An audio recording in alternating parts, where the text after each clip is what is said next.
employees to work in the country. So they immigrated Africans to use as slaves. Each family would buy slaves to work for them. Only a few were paid money and given the right to go to court. The others were just given 3 meals a day and a place to sleep. 2 of the thousands of slaves taken from their families were Janelle and Hoda. They were brought to Pennsylvania. 2 15-year-olds paired together.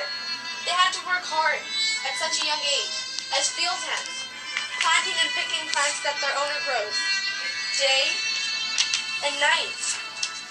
On top of that, their owner didn't even treat them with respect. One day the 2 children had enough. They begged if they could be free, but their owner, Smith, just refused. So Hoda and Janelle testified in court. However, judges were brought $10 for a decision of sending a slave back to slavery. They were normally paid $5, so they went for the better deal and decided to send the kids back to slavery. That night, Janelle and Hoda were persuaded by an abolitionist, a person who worked toward ending slavery, to escape to Canada. He said that slaves from America are being accepted as refugees. You finally can get your freedom, peace, safety, and of course, food. Plus, I have an idea. You can go through the escape route. We call it the Underground Railway, but it's not really a railway. It's a passage to Canada, which is underground. You can get from Pennsylvania to there in such little time, but not really safely. But don't worry, there are many other companions who will guide you.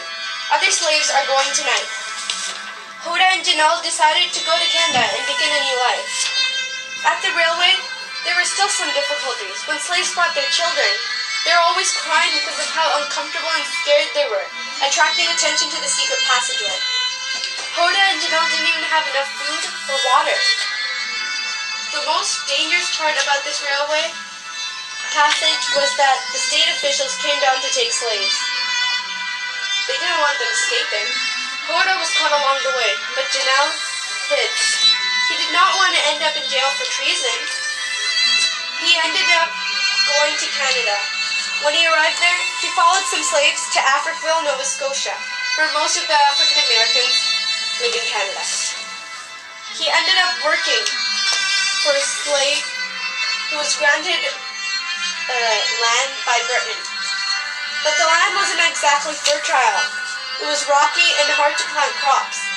Janelle could not harvest food, therefore not have enough food, and there wasn't even clean water to drink.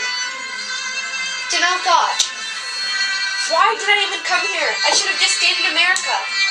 I had at least fresh water, a place to stay, meals, a friend. But here, I'm all lonely. I don't know anyone, and it's hard to survive. The end.